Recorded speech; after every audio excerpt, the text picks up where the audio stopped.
Hello friends, welcome to my channel. Friends, హైదరాబాద్లోని కనీ విని ఎరుగని ఒక దారుణం అయితే జరుగుతుంది. ఆ దారుణం ఏంటంటే హెచ్సియు క్యాంపస్ అనేది చాలా కొన్ని వందల ఎకరాలు విస్తరించిన ఒక యూనివర్సిటీ క్యాంపస్ అన్నమాట. అందులోని చాలా మటుకు ఎన్నో రకాల చెట్లు, అలాగే జీవజాతులు, అలాగే నెమళ్ళు, పక్షులు, అలాగే జింకలు ఇవాళ చాలా మటుకు ఏంటంటే ఒక స్మాల్ సైజ్ అడవిలాగా అక్కడ హెచ్సియు క్యాంపస్ ఎన్నో సంవత్సరాల నుంచి అది ఉందన్నమాట. సో ఇప్పుడు ఏమైందంటే మార్చ్ 30న తెలంగాణలోని తెలంగాణ గవర్నమెంట్ సీఎం రేవంత్ రెడ్డి గారి సర్కార్ ఏదైతే ఉందో వాళ్ళు డెవలప్మెంట్ పేరుతోటి మొత్తం అంతా ఏంటంటే ఆ అడవిని విత్ ఇన్ 1 నైట్ 400 ఎకరాలు మొత్తం నాశనం చేసి పాడేశారనమాట. సో బేసిక్ గా హైదరాబాద్ కి ఒక లంగ్స్ అనమాట, అంటే ఊపిరితిత్తులు లాంటి ఒక 400 ఎకరాలు ఏదైతే ఒక చెట్లు ఉంటాయో ఆ చెట్లన్నీ కొట్టేసిన తర్వాత హైదరాబాద్ కి మరి బేసిక్ గా మాక్సిమం ఏంటంటే ఆక్సిజన్ కానీ ఇంకేదైనా పొల్యూషన్ కానీ తర్వాత కూల్ గా ఉందంటే హైదరాబాద్ కారణం ఏంటంటే హైదరాబాద్ మధ్యలోని ఎన్నో లైక్ సాఫ్ట్వేర్ కంపెనీస్ ఇలాగ ఎన్నో ఉండొచ్చు, కానీ దాని చుట్టుపక్కల ఏంటంటే మొత్తం చెట్లతో కవర్ చేసి ఉంటది అనమాట. సో ఆ చెట్లతో కవర్ చేసింది ఏదైతే ఉందో అది హైదరాబాద్ కి ఏంటంటే ఒక కూల్నెస్ ఇస్తుంది, అలాగే అప్పుడప్పుడు వర్షాలు ఇస్తుంది అనమాట. సో అలాంటి అలాంటి వృక్ష జాతికి సంబంధించిన వృక్ష సంపదను మొత్తం అంతా ఒక డెవలప్మెంట్ పేరుతో కట్ చేయడం అనేది ఇది చాలా మటుకు ఏంటంటే ప్రొటెస్ట్ చేస్తున్నారు. ఇది ఎవరు ఒప్పుకోవట్లేదు. అండ్ హెచ్సియుకి సంబంధించిన క్యాంపస్ లో స్టూడెంట్స్ మాత్రం అందరూ ఏంటంటే చాలా మటుకు ప్రొటెస్ట్లు చేస్తారు.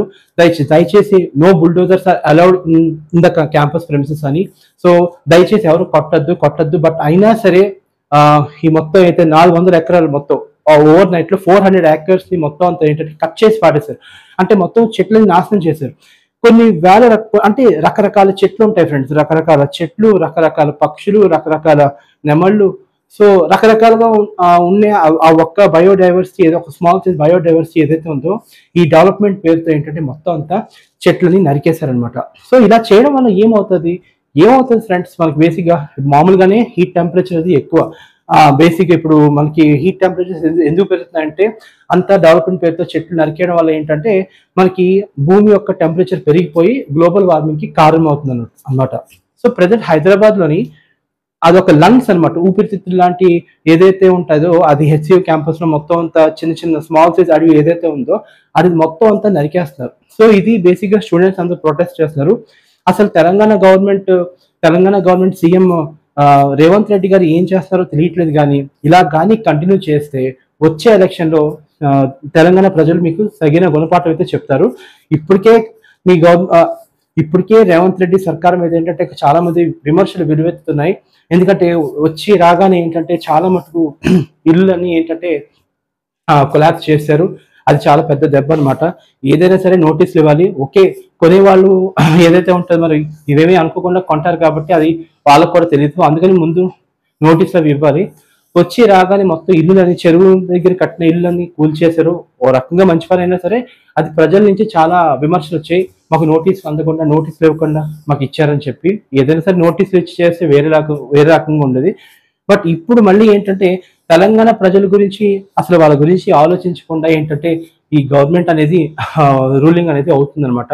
సో ప్రజలందరూ చూస్తున్నారు. ఖచ్చితంగా 2029 ఎలక్షన్స్ లోని తెలంగాణ గవర్నమెంట్ లోని సీఎం రేవంత్ రెడ్డి గారు మళ్ళీ సీఎం అయ్యే ఛాన్స్ అయితే ఉండదు. ఎందుకంటే ఆయన పాలన అంతా ఏంటంటే మంచి చెడు ఆలోచించకుండా ఏది పడితే అది చేసాడు, ఏది తోస్తే అది చేసాడు అనేది ప్రజల మీద ఎఫెక్ట్ పడుతుంది. సో ఖచ్చితంగా ప్రజల మీద ఎఫెక్ట్ పడుతుందంటే అది మీ మీద కూడా ఎఫెక్ట్ పడుతుంది అని చెప్పి. సో ఇలాగా హెచ్సియు క్యాంపస్ లో ఇప్పుడు ఏదైతే జరుగుతుందో ఆ ఇష్యూస్ ఏదైతే జరుగుతుందో అది మాత్రం చాలా తప్పు. నేనైతే మాత్రం తీవ్రంగా ఇది ఖండిస్తాను. ఎందుకంటే వృక్ష సంపద అది ఇప్పుడు బేసిక్ గా కొన్ని వేల రకాల చెట్లు ఉంటాయి. ఆ చెట్లు పెరగాలంటే కొన్ని సంవత్సరాలు పడుతుంది. అలాంటి చెట్లని నరకడం అనేది ఎంతవరకు కరెక్ట్? డెవలప్మెంట్ ఎందుకు డెవలప్మెంట్ పేరుతో చెట్లు నరకడం ఎందుకు? చెట్లు నరకడం చాలా తప్పు. కాబట్టి ఇది అందరూ ఏంటంటే తీవ్రంగా ఖండిస్తున్నారు అందరూ. ఇది నేను కూడా ఖండిస్తున్నాను. ఇది కరెక్ట్ కాదు. సో ఇదొకటే కాకుండా దానకొండ అని ఏదో విలేజ్ ఉంది. ఆ విలేజ్ కూడా చాలా ఇష్యూస్ అవుతున్నాయి. ఆ అడవిని మొత్తం ఇది చేసేద్దాం అని చెప్పి ఇలా అడవిని నరుక్కుంటూ పోతే ముందు వర్షాలు రావు, ఏమీ రావు. ముందు మన పంటలు ఉండవు, ఏ ఉండవు. మన ఫ్యూచర్ జనరేషన్స్ కి ఏదైనా సరే ప్రిజర్వ్ అవ్వాలి. ఇప్పుడు వాటర్ ఆక్సిజన్ అనేది చాలా ఇంపార్టెంట్. ఇప్పుడు వాటర్ ఆక్సిజన్ లేకపోతే ఎంత డెవలప్మెంట్ ఉంటే ఏంటి ఉపయోగం? సో అది ఈ తెలంగాణ సర్కార్ దీని గురించి ఆలోచించి మరి ఆల్రెడీ కట్ చేశారు కాబట్టి ఖచ్చితంగా స్టూడెంట్స్ అయితే ఒప్పుకోరు. మీకైతే మాత్రం వచ్చే ఎలక్షన్స్ లో మాత్రం తగిన గుణపాఠం అయితే చెప్తారు తెలంగాణ ప్రజలు, అది మాత్రం కన్ఫర్మ్. సో ఇది ఫ్రెండ్స్, మొత్తానికి నేను కూడా చాలా బాధపడ్డ న్యూస్ వినగానే. ఆ పక్షుల ఆర్తనాదాలు, జంతువుల ఆర్తనాదాలు, ఆ బుల్డోజర్స్ ఏమొచ్చి ఆ మెషిన్ సౌండ్స్ అన్ని నేను చూశాను. చాలా బాధాకరం అనిపించింది. ఏం లేదు ఫ్రెండ్స్, మీరు నా ఇంటిని దౌర్జన్యంగా వస్తే నేను ఎంత బాధపడతాను, అలాగే జంతువులు కూడా.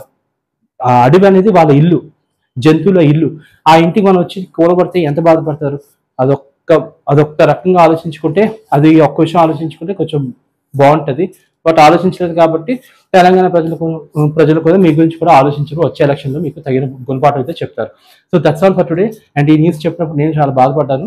ఎందుకంటే వృక్ష సంపద అంతా పోయింది. ఇప్పుడు అది మళ్ళీ రీప్లేస్ చేద్దామంటే అవ్వదు. ముందు ఉంటుంది ఫ్రెండ్స్. అందుకే ఇప్పుడు ఈ భూకంపాలు ఇవన్నీ ఎందుకు వస్తాయి అనుకుంటారు. అందుకే ప్రకృతిని మనం బాధ పెడితే ప్రకృతి మనల్ని ఎలా బాధ పెట్టాలో, ఎలా హీల్ చేసుకుంటుందో దానికి తెలుసు. అందుకే ఈ మధ్య చాలా మందికి భూకంపాలు ఇవన్నీ జరుగుతున్నాయి. సో ఇవన్నీ దృష్టిలో పెట్టుకుని ఎవరైనా సరే ఇంకా ఇక్కడి నుంచి చెట్టుని నరకడం ఇలా చేయడం కొంచెం తగ్గించుకుని, ఇంకా వృక్ష సంపదను పెంచి ఎన్వైరన్మెంట్ని బాగా గ్రీనరీ చేసి, ఇంకా మన చుట్టూ ఉన్న భూమిని మొత్తం గ్రీనరీగా చేస్తే ఇంకా బాగుంటుంది. సో మనం భూమికి పని చేస్తే భూమి మనకు మంచి చేస్తుంది. మనం భూమికి చెడు చేస్తే భూమి మనకి నాశనం చేస్తుంది. అదొకటి గుర్తుపెట్టుకుంటే చాలు. So that's all for today. And ఇలాంటి అప్డేట్ కోసం నా ఛానల్ సబ్స్క్రైబ్ చేయండి. నా ఛానల్ వచ్చరికి కేవీ టాక్స్. బాయ్.